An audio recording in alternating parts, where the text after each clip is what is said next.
से मैया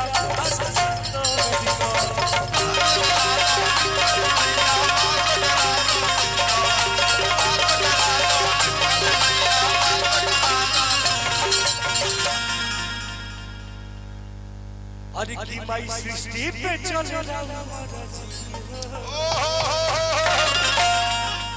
और जितने भी हमारे यूट्यूबर के रूप में हमारे प्यारे बड़े बड़े आए हैं सबको तहे दिल से प्रणाम।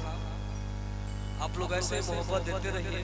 जब हम तारा लोग देखिला तो सोचिला कि ना हमें भी पब्लिक पसंद कर रहा है, जिसकी वजह से आप लोग मुझे दिखाने के लिए इतने दूर से आए हैं। सबको दिल से धन्यवाद भैया।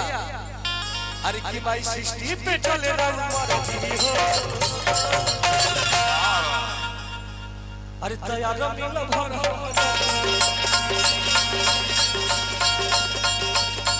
अरे यार मिल भर हम जानुआ काहे यार हो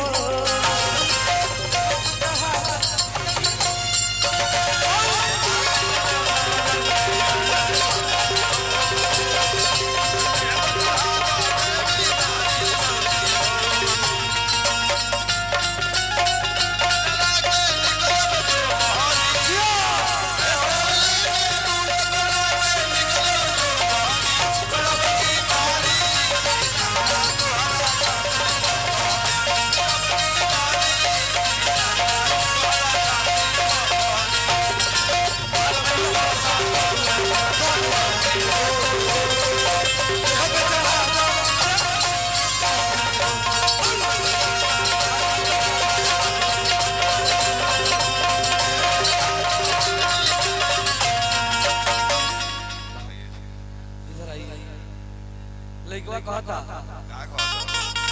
अरे की ट्रेनिंग करे जाई बुझाऊ ज्वाइनिंग लेटर आई सुनील सागर रे साल जगराता करवाई। थोड़ा सा गार्जियन मुझे देखते रहो। हर की ट्रेनिंग करे जाई सुनील सागर रे साल जगराता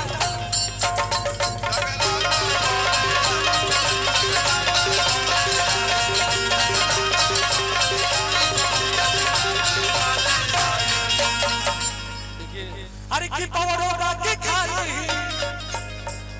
और दिलो भाषण ये जानू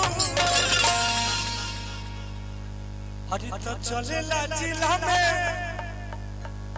अरे की चलेला जिला में हमारे शासन ये जानू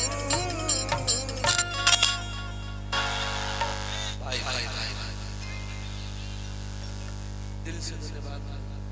पीछे से पैसा मिला तो बढ़िया अच्छा लगा। अरे की चलेला जिला में हमारे शासन ये जानू अरे तन्ना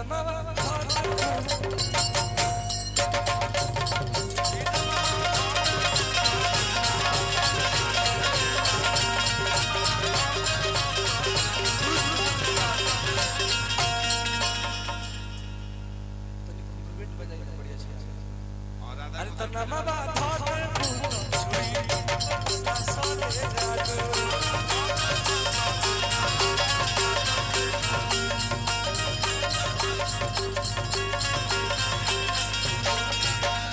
बोले के नहीं फाला